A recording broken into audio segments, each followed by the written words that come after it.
Hello everybody, Sonia here from Sterling Results Fitness Club. How are you on this wonderful Sunday afternoon? At Sundays at 6 p.m. we do staying healthy conversations, and I like to engage you to have a conversation about a particular topic. So as you join tonight, let me know you're here, let me know your name, where you're from. Love to see some of my regulars as well as new people.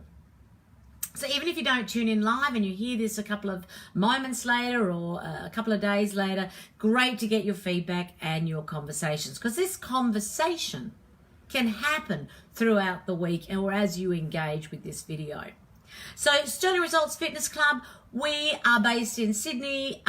Basically, I look after clients who are fit, fabulous and over 50, or those who maybe want to be, because every day someone is going to be over 50 at some point.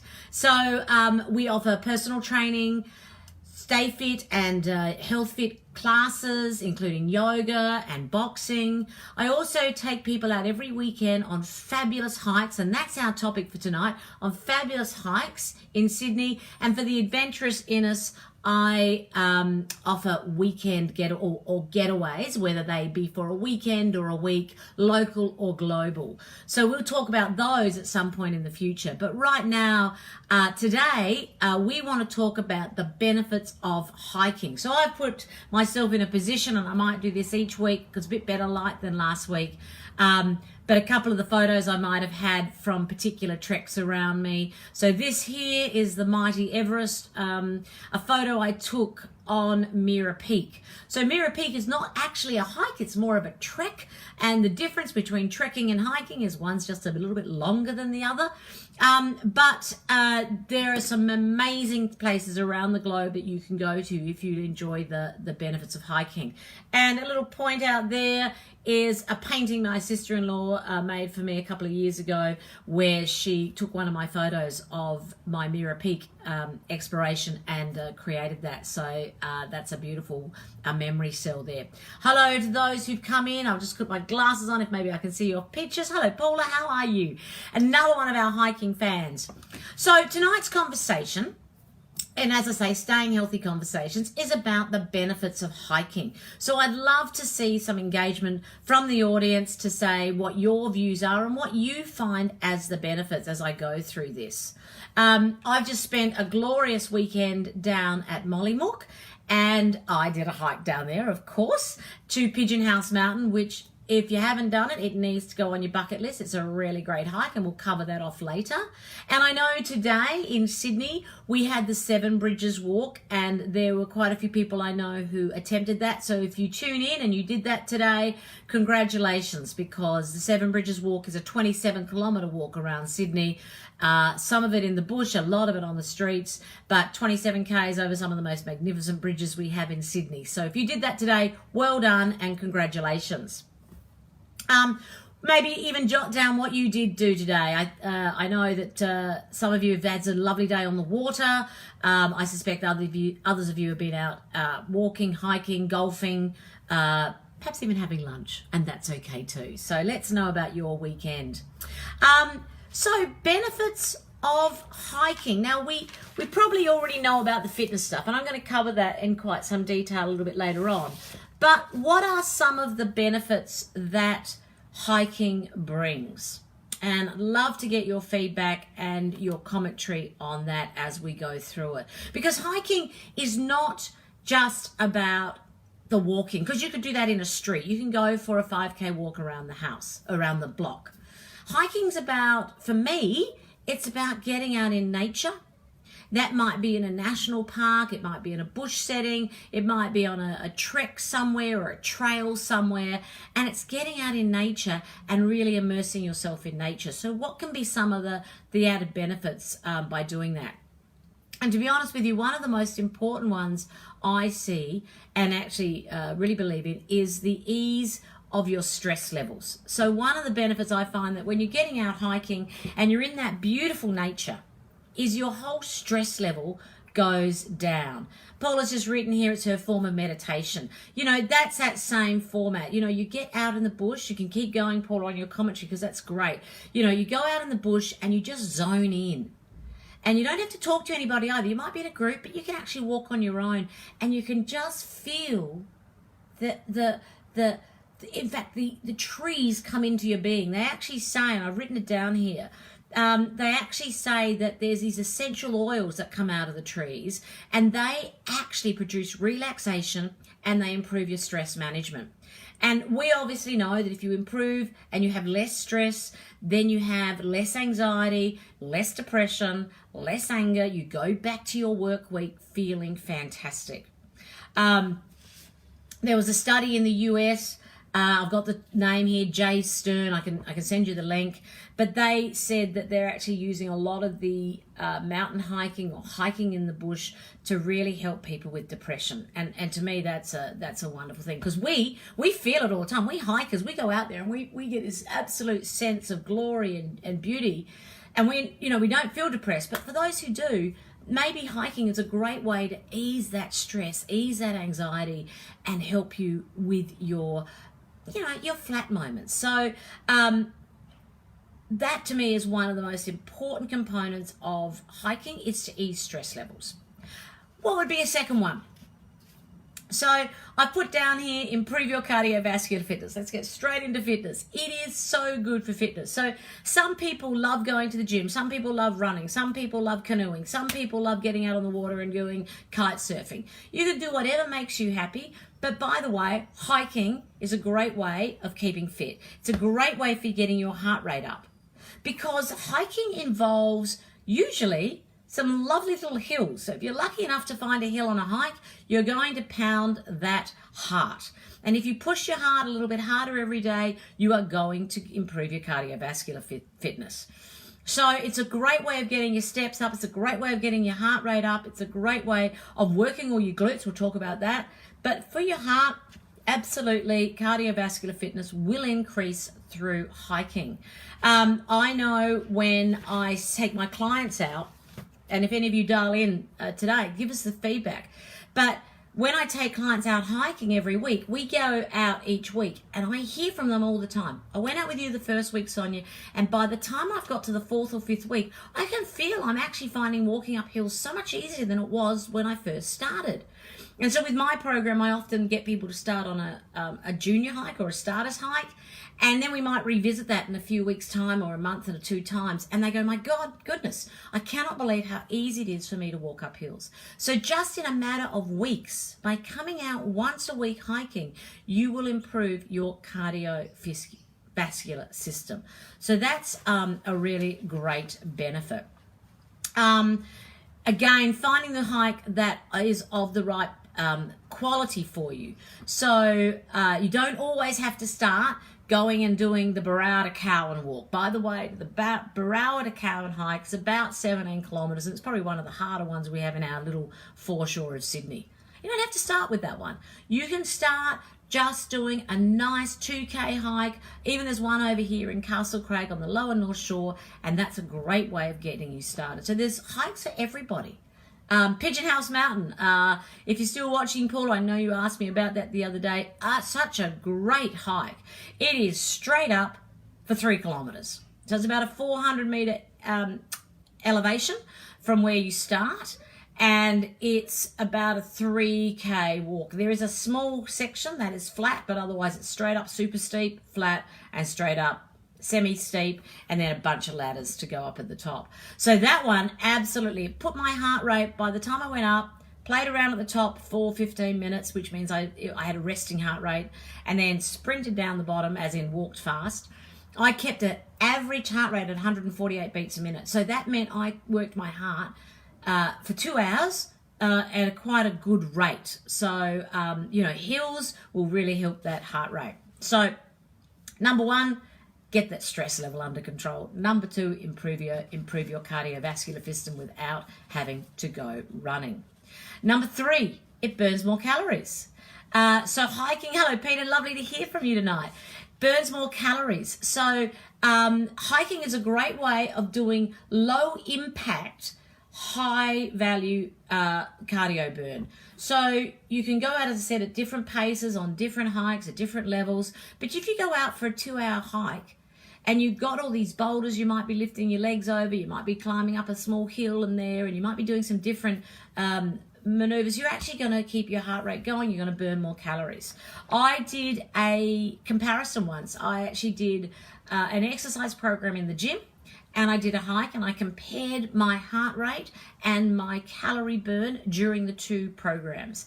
And a hike came in at about 475 calories per hour, whereas my gym session as a muscle weight training session came in about 320 calories per hour. And actually an aerobic session came in even less than that. So the hiking was actually the best. Yesterday, again, talking about Pigeon House Mountain, when I did that, I burnt over 1,000 calories in those 2 hours. So I can see you up there in the pictures as well. Hello, darling. How are you? Lovely to see some people I know are coming in live. Thank you for dialing in.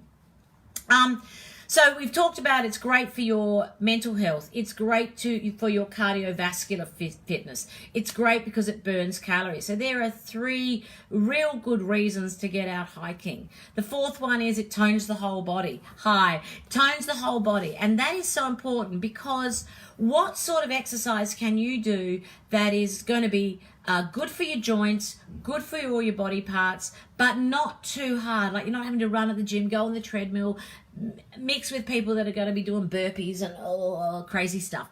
You want to do something that's thoroughly enjoyable. And hiking is great, and I'll get to one of those real benefits about people later on. But it is such a great way to tone the whole body. So I find that I get a really good butt workout. I find that my glutes and my hamstrings are getting a great workout. As I said, my heart's getting a good workout. My core is getting a great workout because often we're walking over boulders, undulating surfaces. The terrain is a little bit, wonky. So I've got to have my balance under control, which means I've got to have my core under control. So that's a really good benefit. And I encourage my hikers to come out with hiking poles. And even if you haven't got poles, I always often get them to use imaginary poles, especially when going up hills. And that way you're giving your upper body a workout as well. So it does the whole body. It tones the whole body. So it's a really great workout for your whole body. Number 5, it improves your overall health conditions. Now, if it's going to give you a great cardiovascular workout, if hiking is going to give you a great toning of your whole body workout, if it's going to burn more calories, then it is absolutely going to work on the internal systems of your health. So we know that hiking will decrease your blood pressure, your cholesterol, and you know what that means. If you can keep those 2 under control, hopefully you're in the right situation that you might be able to keep some of the big chronic diseases under control as well. So a long, gorgeous hike with all of those challenges like undulating surfaces, long distance, a couple of hills is a great way to actually improve your whole body system. So reduce diabetes, reduce heart disease, reduce the impacts of a stroke, because you're going to become a healthier individuals. As I said, it's going to give your muscles a workout. You're also going to get the glucose out of the system. Everything's great. There is some research that says long distance hiking may improve the antioxidant capacity to fight off disease such as cancer. Now, I'm not going to go down that path, but it would be great if we can help people get a better and a healthier life with hiking. And I know here in St. Leonard's, we've got this wonderful centre called the Cancer Fit Centre, and they're looking at research about how a healthy lifestyle is helping cancer patients post any diagnosis or post any surgery. And I must admit, I think I'm going to give them a call and see if there's any way we can help with research on hiking, because it's got to be helpful for all diseases, and let's hope we can help those who might be suffering from cancer. Hikers, now these are the next 2 of the fun ones. So we've talked about all of the health benefits, and we've talked about the mental health and the physical health benefits. But what about these 2? Hiking is creative. So we go out on hikes, and we go out with such a great group of people all the time. And the conversations are exhilarating. We're always coming up with great ideas and great conversations, because hiking gets your brain active, and it gets you much more creative in your thinking. Even yesterday, when I was on my 2-hour hike up to Pigeon House Mountain, I came up with a most magnificent new hiking adventure, a 2-week hiking adventure. I'm going to call it the best of the east coast of Australia. And I'm going to target it, well, these are my dreams, but I'm going to target to overseas hikers. And I've come up with how I might be able to, they start in Sydney, do Bronte to Tarramurra, which is just a nice beach walk, get over jet lag, then maybe the Spit to Manly. Then what about going up north up to do the Grand Tops, and then south to do Pigeon House and Kiama, and then shoot them down to, then across to Canberra or Kosciuszko to do Mount Kosciuszko. Then I'm thinking adding the Great Ocean Road in, and then finish with Tasmania. See, my creative juices went wild yesterday as I was climbing up Pigeon House Mountain. So I don't know about how you find it, but to be honest with you, it's a great way to get your brain active. Hiking just with all of those beautiful sceneries, the trees, the smelling of the flowers, the beauty. You're listening for the birds. You're watching for different animals. It just is such a glorious space, and yet your brain just goes really creative. We every year we have something called Coastal Fit, and Coastal Fit is our charity walk, and we came up with that name trying to make sure we weren't impacting any other groups or any other businesses out there, and we came up with that name on one of our hikes. So it was basically Angela and I and Jenny and a few others chatting away on a hike, trying to say, what could we do so that we become a bit different but also give back? And we said, well, it's hike fit, it's gym fit, Sonia, you're doing all this stuff with fit, why don't we call it Coastal Fit? Because those hikes are the only ones we do on the coast. And so, creative thinking. So I don't know if anyone here has been out on one of my hikes who've got some creative juices that they remember a story. Please share that with us. So we'd love to hear from you. So number 7, actually I should put number 8, but number 7 is social activity. It is such a wonderful way to go with like-minded individuals. It's a great community aspect. We all support each other. When you're hiking, sometimes you don't know people, but you get to know them really quickly. When if you're on a trek, you might go on a trek and you might be traveling. And you take a while, maybe a day or two, to get to know everyone, but then you're really bonded because you have something in common. You do love this one thing. You love this idea of hiking. So it's a great social activity. Sometimes none of your friends will like hiking. You're the only one who does. And you go, I don't want to do it on my own. You join a hiking group, and then you mix with a range of people who have this same view and this same idea. I was reading an article the other day, and it's not just an article I was reading, but it was one that my hikers have talked to me about on several times, and that is, they do love the idea of joining a group because they're a bit anxious about hiking on their own. So they want to do it and they don't have any friends to do it. So they like to join a group so then they can do it with other people for 2 reasons. One is the joy of company, but 2 is the safety measure. So you've asked if we've got anyone in my group from Canberra. Not me personally, but of course there is the Canberra Bushwalking group, and I can send you links on that because they're a very active group down in the Canberra, and I can show you some details on that. And of course Canberra's got some most magnificent areas to hike in when I was down living there. Beautiful areas in there. So yeah, let's have a look at that. So it's a nice way to meet new people. It's a nice way to be in a social activity and talk through. But most hiking groups are not just about bushwalking. They're about hiking, having a purpose, having a goal, having something in as a focus in there.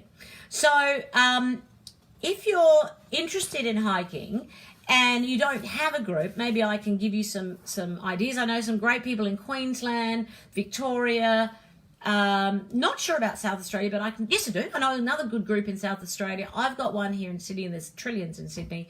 So I'm happy if you're in another state or another country, another area, to give you some tips of people who run hiking groups that you might join. I personally run a hiking group that's open to anybody, but I know a lot of the ones that I follow and are aware of are women-only hiking groups. So let's have a look at all options for you if you're interested.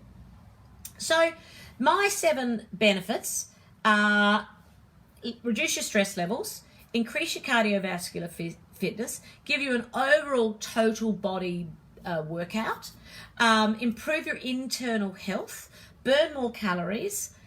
That last 2, be very creative, and a lovely social activity.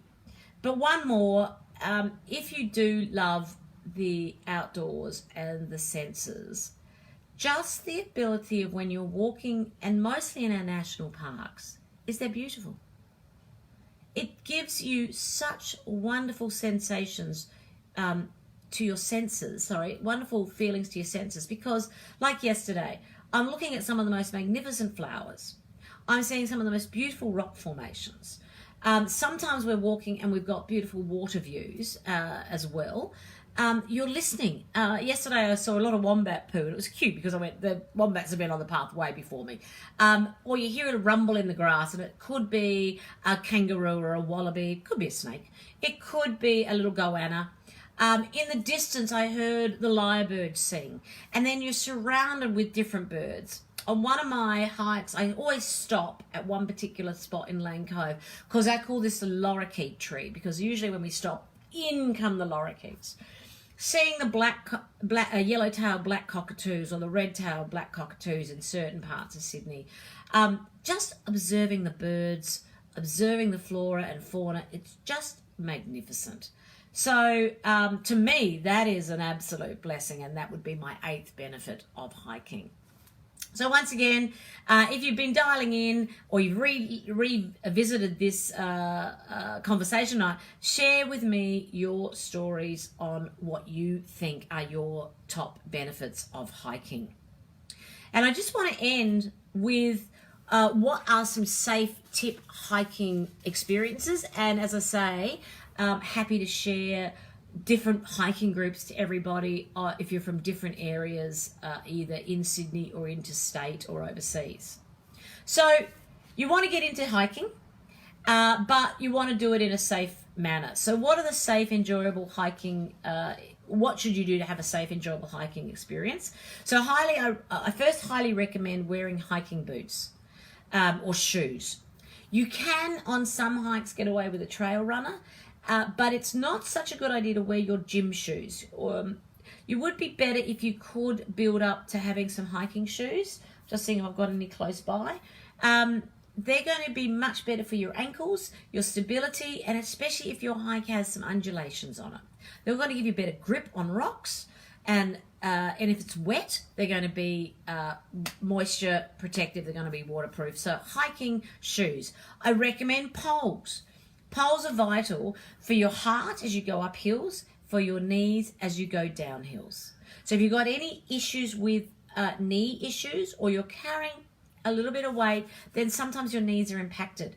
And that's okay. We want to get you out there, but poles are going to help you with that. So that's number one. Wear some good clothes, invest in some poles. Wear some good shoes, invest in some poles. Stay hydrated. We're coming up to the later part of spring, the early part of summer. Hydration is important. I've been on too many hikes where some of my people think they've got enough water. Even I think they've got enough water, but I didn't actually know how much they drank. And they haven't got enough water.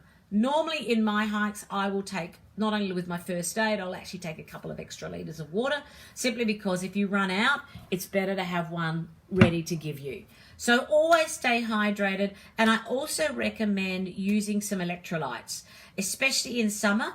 They fuel you immediately. Again, I've got a great brand of electrolytes that I recommend. No sugar, really good for you. They come in a sachet, which means you can put them in a bottle if you're thinking you're needing some extra hydration. Talking about summer, beware of the sun. Lots and lots of sunblock. Use those sun sleeves. Hats. I always wear, if you watch all my posts, I've always got my big brim hats. Layer up with sunblock. Cover your skin. You're out in nature. You need to protect yourself from the sun. So don't forget the sun. I'm very big on that. We actually hike very early in the morning, 6:30 to 9:30. We hike at that time to keep away from the elements of the weather. So we're usually off before it gets too hot, and we're off before the sun comes. We get a bit of vitamin D, and then we sunblock up, and then we're good. So that's my group, but other people hike all through the day. And if you're going to do daytime hiking, be aware of our weather. Bring a map and a hike or walk in a group. So if you're going to do a hike on your own, make sure you know your starting and end point, you've mapped it out, you've told someone you're going, you know the distance. It's a good idea to have talked to someone, researched it online, check the route out on internet or through a friend before going out on your own. Because often you can easily get lost or easily come up with a stumbling block. Oh my goodness, there's a rock. I didn't realize I had to, rock climb over. And don't forget, you can always go backwards from the way you came. So if you've gone one way and you think you're going to do a loop and you've got stuck, don't go and find a new path, because you might accidentally go off the path if you don't have a compass or you don't know how to your directions. Just go back the way you came. You know what that route is. You know what's good for you. But otherwise, join a group. Now, groups are great. There are bushwalking groups galore. Every state has got a bushwalking group. But generally, a bushwalking group do go a little slower, are a little more leisurely. And so, will you get your cardiovascular fitness up as much as I would like you to? I don't know. They often start later in the day, so you are walking in the heat and it will take your day up. But I started with bushwalking groups and I loved it when I first started out. So I highly recommend lots of bushwalking groups around. On Meetup, you'll find different clubs on Meetup.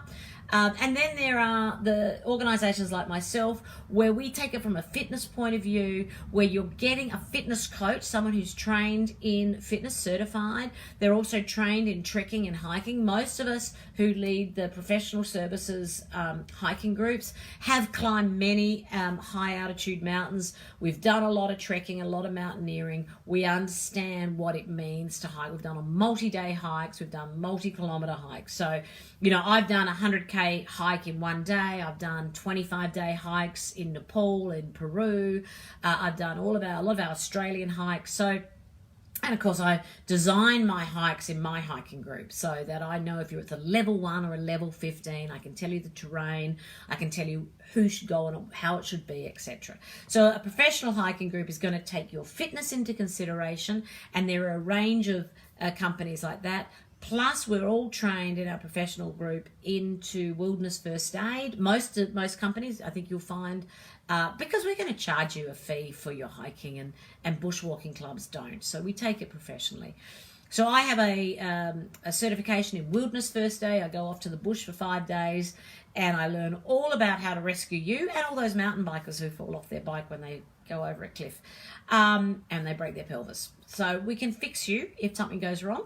And luckily, when I do my hikes with my people, I actually look at it from a preventative point of view.